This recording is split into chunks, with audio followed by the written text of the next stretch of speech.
আসমানি কিতাব হয়েছে চারখানা, কোরআন, জাবর, ইনজিল আর হচ্ছে। দর্শক সবাইকে আবারও স্বাগত জানাচ্ছি রমজান উপলক্ষে কেরানীগঞ্জের আলোর বিশেষ কুইজ শোতে। পুরো পর্বটি দেখতে সবাইকে যুক্ত থাকার আহ্বান জানাচ্ছি। চলুন দেখে নেওয়া যাক।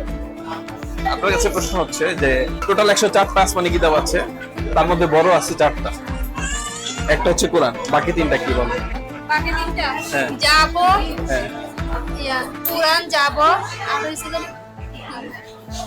ইনজিল। হ্যাঁ হ্যাঁ হ্যাঁ আর একটা হচ্ছে কোরআন, জাবর, ইনজিল। আসমানি কিতাব হয়েছে চারখানা, কোরআন, জাবর, ইনজিল আর হচ্ছে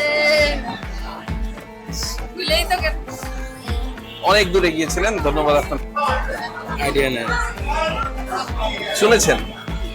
একটু চিন্তা করতে পারেন। জানা নেই। চেষ্টা করেছেন, আপনাকে অনেক ধন্যবাদ। এই 4টার নাম কি? তাওরাত, জবুর, ইনজিল, কোরআন শরীফ। আপনি নিশ্চিত এই 4টাই? উত্তর এইটাই নিব, তাওরাত, জাবুর, ইনজিল, কোরআন। জি দর্শক, উত্তরটি ভাই একদম সঠিক দিয়েছেন।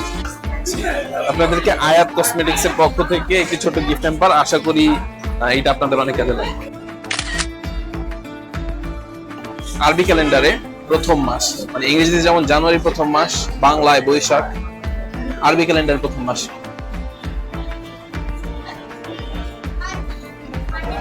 চেষ্টা করেন, পারবেন না? রমাদানকে কেন্দ্র করে কি মেলা হয়? না, ওই মাসকে কেন্দ্র করে মেলা হয় বাংলাদেশে, বিভিন্ন দেশে, এই উপমহাদেশে। মহরম মহরমে মেলা হয়? হয়তো। কোথায় মেলা হয়? ব্যাপারটা আপনাদের যে ঢাকা সিটির ভিতরে টুকটাক মেলা হয়। আচ্ছা, কি নিব এইটা উত্তর? বলেন। হ্যাঁ, শিওর? শিওর। ভাবতে পারেন, আমরা 5 সেকেন্ড সময় দিলাম। এটাই। ভাইয়াকে আয়াত অনলাইন কসমেটিক্স এর পক্ষ থেকে ছোট্ট একটি উপহার, এবং আশা করি এইটা ভাইয়ার অনেক কাজে লাগবে। থ্যাংক ইউ ভাইয়া।